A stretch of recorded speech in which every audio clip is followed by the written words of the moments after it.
दुनिया के 7 अजूबे में से एक, प्रेम का प्रतीक जिसकी खूबसूरती को निहारने दुनिया भर से लोग आते हैं और इसके सौंदर्य की चर्चा करते नहीं थकते। इसकी जितनी प्रशंसा की जाए कम है, लेकिन अब शाहजहां की बनवाई इस कलाकृति को देखने के लिए अब आपको उत्तर प्रदेश के आगरा नहीं बल्कि मध्य प्रदेश जाना होगा। जी हां, सोशल मीडिया पर बिल्कुल यही दावा किया जा रहा है कि अब ताजमहल के दीदार आगरा में नहीं बल्कि कहीं और होंगे। तो क्या वाकई ताजमहल को आगरा से कहीं और ले जाया जा रहा है या फिर सोशल मीडिया पर ताजमहल के नाम पर यह कोई मजाक है?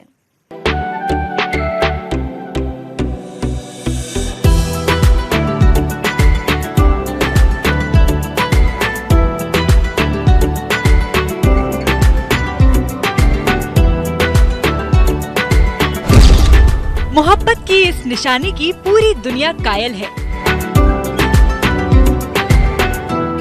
जिसे देखकर लोगों के दिलों में प्यार उमड़ता है। यहाँ आने वाला हर शख्स अपने साथ इसकी यादें संजोकर ले जाना चाहता है। नाम है ताजमहल और भारत की क्या, देश विदेश में ताज का ये शफ़ाफ हुस्न खूबसूरती का दूसरा नाम है।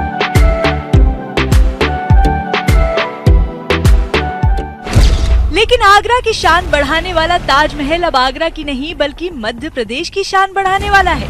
सोशल मीडिया पर कुछ तस्वीरों के जरिए दावा किया जा रहा है कि अब ताजमहल देखने मध्य प्रदेश जाना होगा। तस्वीर के साथ लिखा गया है, ये देखिए ताजमहल, लेकिन ये आगरा का ताजमहल नहीं है बल्कि ये तो मध्य प्रदेश का ताजमहल है। अब खूबसूरती की ये मिसाल आगरा की नहीं बल्कि मध्य प्रदेश की शान बढ़ाने वाली है। 1632 में यमुना नदी के किनारे पर संगमरमर से बना ये प्यार का प्रतीक भारत देश के गौरव को और बढ़ाता है। हर साल करोड़ों की तादाद में पर्यटक यहाँ पर घूमने आते हैं। आगरा और उत्तर प्रदेश की पहचान कहलाने वाले ताजमहल का मध्य प्रदेश में होना, ये बात हजम नहीं होती। ताजमहल को आगरा से मध्य प्रदेश में कैसे ले जाया जा सकता है? कहीं ऐसा तो नहीं कि मध्य प्रदेश में ताजमहल जैसी ही इमारत बना दी गई हो? और ऐसा भी तो हो सकता है कि ये वायरल तस्वीर और दावा दोनों ही फर्जी हों।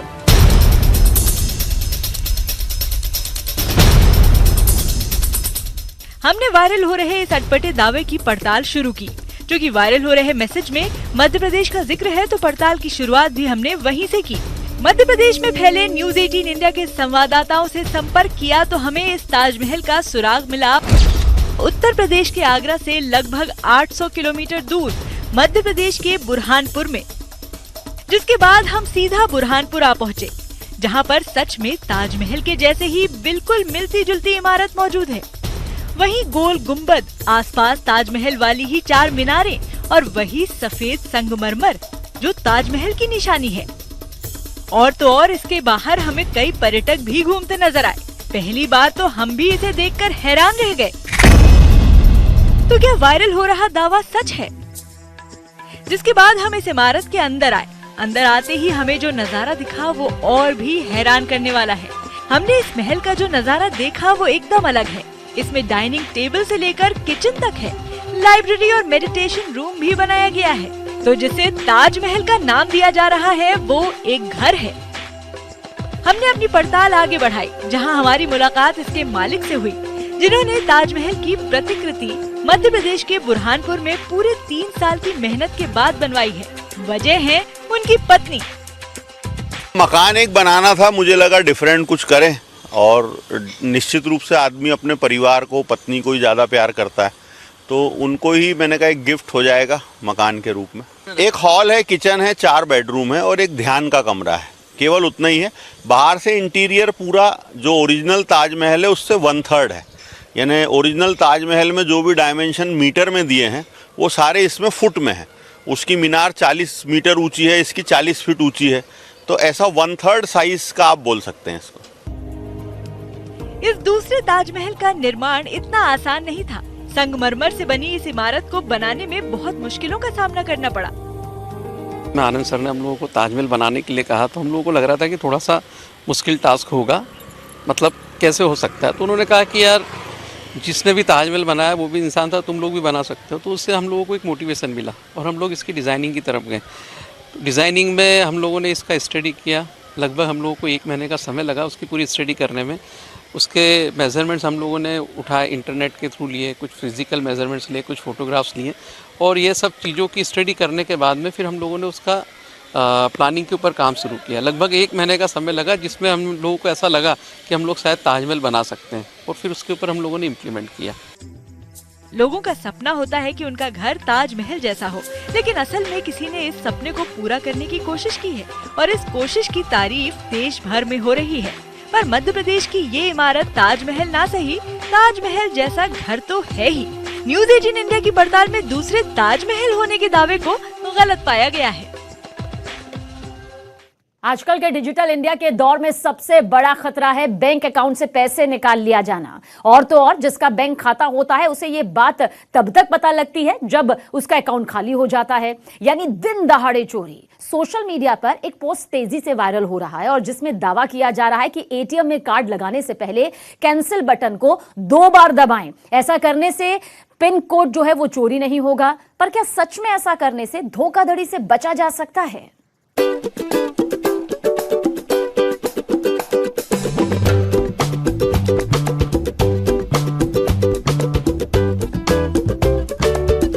सावधान, अगर आपने एटीएम से पैसे निकाले हैं और एटीएम में ये वाला बटन 2 बार नहीं दबाया है तो आप मुश्किल में फंस सकते हैं।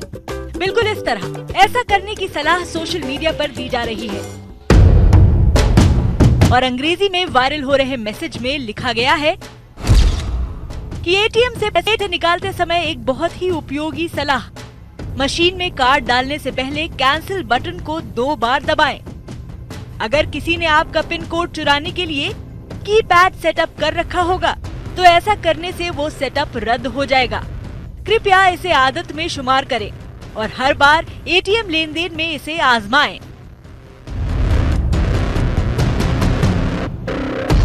वायरल मैसेज के साथ रिजर्व बैंक ऑफ इंडिया के नाम का हवाला भी दिया गया है। एटीएम से बाहर निकलने से पहले अक्सर हम ऐसा करते भी हैं और अब तो भारतीय रिजर्व बैंक का नाम भी जुड़ गया है।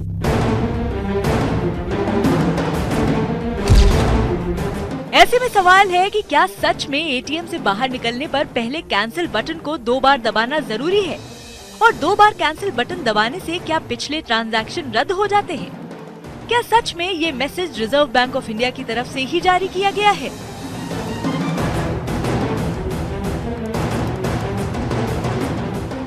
अगर सच में 2 बार कैंसिल बटन दबाने से आपका पैसा सुरक्षित रहता है तो इससे अच्छी बात क्या हो सकती है? खबर आपकी जेब और आपके हित से जुड़ी हुई है।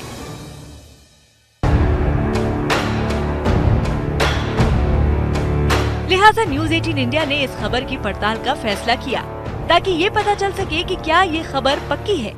वायरल मैसेज की पड़ताल करने पर हमें पता लगा कि ये मैसेज सिर्फ भारत ही नहीं, दूसरे देशों में भी ऐसे ही है, इसी तरह वायरल हो रहा है। एक मैसेज में तो बैंक का नाम भी लिखा हुआ है, यानी ये तो साफ हो गया कि ये मैसेज किसी एक बैंक की तरफ से जारी नहीं किया गया। लेकिन क्या इस मैसेज को सभी देशों के सरकारी बैंकों ने जारी किया है? हमने इस बात की पड़ताल भी शुरू की कि क्या आरबीआई ने एटीएम से सुरक्षित ट्रांजैक्शन को लेकर कोई संदेश जारी किया है। हमें रिजर्व बैंक ऑफ इंडिया की आधिकारिक वेबसाइट पर एटीएम से जुड़े तथ्य मिल गए। इनमें कई सवालों के जवाब दिए गए हैं।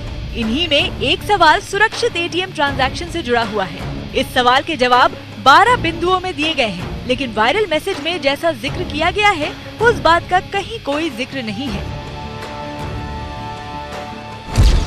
हमने बैंकिंग एक्सपर्ट अश्विनी राणा से संपर्क किया और जानने की कोशिश की कि आखिर सच्चाई क्या है। ऐसा कहना कि ट्रांजैक्शन से पहले अगर 2 बार कैंसिल बटन को दबा देंगे तो हम अपना पेटीएम का पिन जो है उसको सुरक्षित कर सकते हैं, ऐसा नहीं है। लेकिन साधारणतः कस्टमर ग्राहक जब भी एटीएम में जाता है तो वो कैंसिल का एक बार बटन दबाता है कि पहले कोई भी ट्रांजैक्शन या कुछ भी उसमें डाला गया है तो वो कैंसिल हो जाए। तो उस नाते से एक बार जाकर पहले एटीएम में कैंसिल कर दें या 2 बार कर दें, उससे पिन हमारा सुरक्षित होगा, वैसा कुछ भी नहीं है। पड़ताल के दौरान हमें भारत सरकार के प्रेस सूचना विभाग का एक ट्वीट मिला जिसमें हमारी पड़ताल की पुष्टि की गई है। आरबीआई द्वारा कथित रूप से जारी एक मैसेज में दावा किया गया है कि ट्रांजैक्शन से पहले एटीएम पर 2 बार रद्द करें दबाने से पिन चोरी को रोका जा सकता है। ये मैसेज फर्जी है और आरबीआई द्वारा जारी नहीं किया गया है। अपने ट्रांजैक्शन को सुरक्षित रखने के लिए गोपनीयता बनाए रखें। अपने डेबिट या क्रेडिट कार्ड को धोखाधड़ी से बचाने के लिए पूरी प्राइवेसी में एटीएम लेन देन करना चाहिए। जब भी हम एटीएम में ट्रांजैक्शन करने के लिए जाते हैं तो हमें देखना चाहिए कि जब एटीएम का जो रूम है उसमें कोई दूसरा ग्राहक तो नहीं है, गार्ड तो अंदर नहीं बैठा, यानी उसमें कोई दूसरा व्यक्ति नहीं होना चाहिए। दूसरा, एटीएम इंसर्ट करने से पहले हमें देखना चाहिए कि जो ब्लॉक है वो कहीं लूज तो नहीं है, उसके ऊपर कुछ और इंस्ट्रूमेंट तो चिपकाया नहीं गया।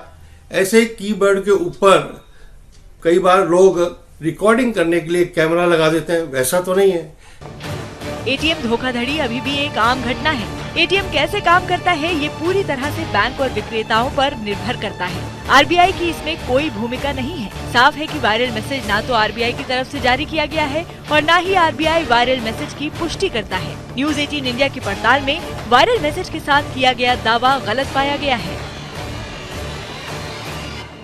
बंदूक, तोप, बम और मिसाइलों के धमाके